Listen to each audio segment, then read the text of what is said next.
أعوذ بالله من الشيطان الرجيم بسم الله الرحمن الرحيم يا أيها النبي حرض المؤمنين على القتال إن يكن منكم 20 صابرون يغلبوا 200 وإن يكن منكم 100 يغلبوا 1000 من الذين كفروا بأنهم قوم لا يفقهون الآن خفف الله عنكم وعلم أن فيكم ضعفا فإن يكن منكم 100 صابرة يغلبوا 200 وإن يكن منكم 1000 يغلبوا 2000 بإذن الله والله مع الصابرين صدق الله العظيم. Allah subhanahu wa ta'ala in verse 65 of Surah Al-Anfal, Allah subhanahu wa ta'ala is commanding Nabi alayhi salatu wasalam that in his capacity as the commander of the believers, as their leader, he should also encourage them in this struggle. Nabi alayhi salatu wasalam had various capacities. Obviously, as a Nabi, when there would be disputes, then he would take the position of a qadi, of a judge as well. When a dini question is sought, then what we would refer to as Mufti, Nabi alayhi salam would take that as well. The Nabi itself, tashri', etc., legislating for the believers, that's an automatic wazifa of the Rasul of Allah subhanahu wa ta'ala. This command is given to Nabi alayhi salatu wasalam in the capacity of the leader of the believers on the battlefield, the commander, the general.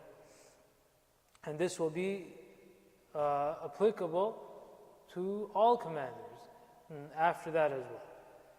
That part of their responsibility would be to spur the Muslim mujahideen and the Muslim fighters towards the struggle that is necessary. So, Ya ayyuhan nabi, haddid al-mu'mineen al-qital. Tahdid, haddid means to spur them towards it. Whether that be by encouragement of words, the wa'ad and promises of Jannah, the rewards for that. And included in this also is monetary gifts that are given. So an excuse, they say in Arabic, they say al-insana abdul ihsan. So if such and such person achieves a particular feat on the battlefield, then he'll get such and such thing. This is one mechanism, one form of spurring them on. Obviously it's lillah, it's for the sake of Allah subhanahu wa ta'ala. There's no question about that. Ikhlas is, we have plenty of ahadith. Nabi alayhi salatu wasallam himself, man qatala litakuna kalimatullahi al-ulya fahuwa fi sabilillah. Only the one who struggles for the sake of i'la kalimatillah and to raise the banner of Islam, only that person, his jihad is considered fi sabilillah. But there is also a human, a psychological aspect to it as well. And that is what the Nabi of Allah is being commanded towards over here. So for example, Nabi ﷺ will say, Man qatala qatilan falahu salabu. Anyone who takes the life of a combatant, then whatever is on that person, you can receive it. That all of that will be considered your booty. All of that is your own ghanima. It won't go to anyone else. Or those that enter into the fortress first and they conquer it, then they'll get more than others. Those that go on extra missions, they'll get more. These are all forms of tahrir, which is all part of Islam, which is all part of the fiqh of jihad. Ya ayyuhan nabi, haddid al-mu'minin ala al-qital. Now, why was it said in this context? Because this is followed by another hukum, a command of Allah subhanahu wa ta'ala, which is the idea of desertion. Now, that's deserting a person's post. That is considered a crime in any military, deserting their army. But what is the fiqh behind it? At what point is it obligatory for the mujahid to be steadfast and face the enemy? So at first, the hukum, the command that was revealed to Nabi alayhi salatu wasalam, to the believers, was that as long as the Muslims are within 1 to 10, then they must stand steadfast. For example, if there's 300 of you, and if there are 3,000 or lesser, then you have to stand your ground. If it's more than 10 times the amount, then you can run. Then you can turn your back. As permissible. It's not that you should do it. It's jaiz. That becomes mansukh, abrogated by the following verse, which then makes it 1 to 2. It goes from 1 to 10 to 1 to 2, a huge concession, a big difference. That's as long as the numbers are within 1 to 2, the ratio is this, then, or if it's more than that, meaning if they're triple, they're quadruple your number, then it is permissible for you to turn your back and run. This is called firad yawm az-zahf. Outside of this scope, it is considered to be a kabira, a major sin. Shirk is a major, uquq al-walidain, for example, is a major sin. Qatl al-nafs is a major sin. Like that in the same hadith, firad yawm az-zahf. Firad yawm az-zahf, to turn your back and run, deserting one's comrade, if it's not within this scope, not within 1 to 2, then that's also considered a major sin. So numbers, quantity, that's one way. The other is by way of military might, as far as what form of weaponry is there.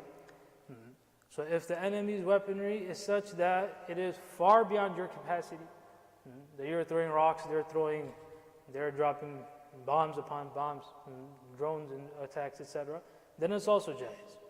That is also permissible for a person, for the Muslim to run away in this situation as well.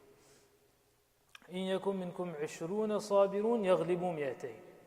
That if there are 20, then they will overpower 200 of them even. This was the hukum. Then it was changed. وَإِن يَكُن مِّنكُمْ 100, if there are 100, then يَغْلِبُوا 1000. They will overcome 1,000 even. See, this is 1 to 10, 20 to 200, 100 to 1,000, this is 1 to 10. Why is that the case? بِأَنَّهُمْ قَوْمٌ لَا يَفْقَهُونَ. That your enemy is such that they have no understanding. يَفْقَهُ فَقُهَ يَفْقَهُ, or فَقُهَ means to understand something. What do they not understand? That what is this cause about? The believer, the mu'min, has a belief in front of him. He knows what he's doing. Why is he sacrificing his life?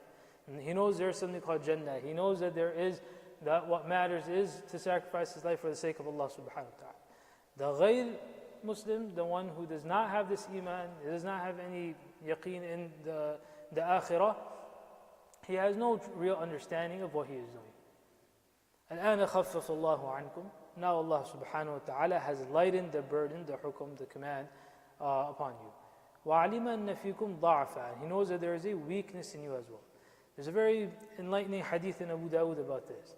That Nabi ﷺ told Sahaba that when this hukum was revealed, and this lightning was made, then that amount of sabr was also taken away from the ummah. And this is a rule, that when there is difficulty, then Allah subhanahu wa ta'ala gives that much sabr and patience and perseverance as well.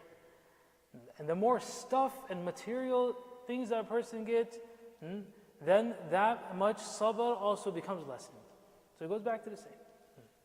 At the end of the day, it's the sabr and perseverance and patience and the nusra of Allah subhanahu wa ta'ala.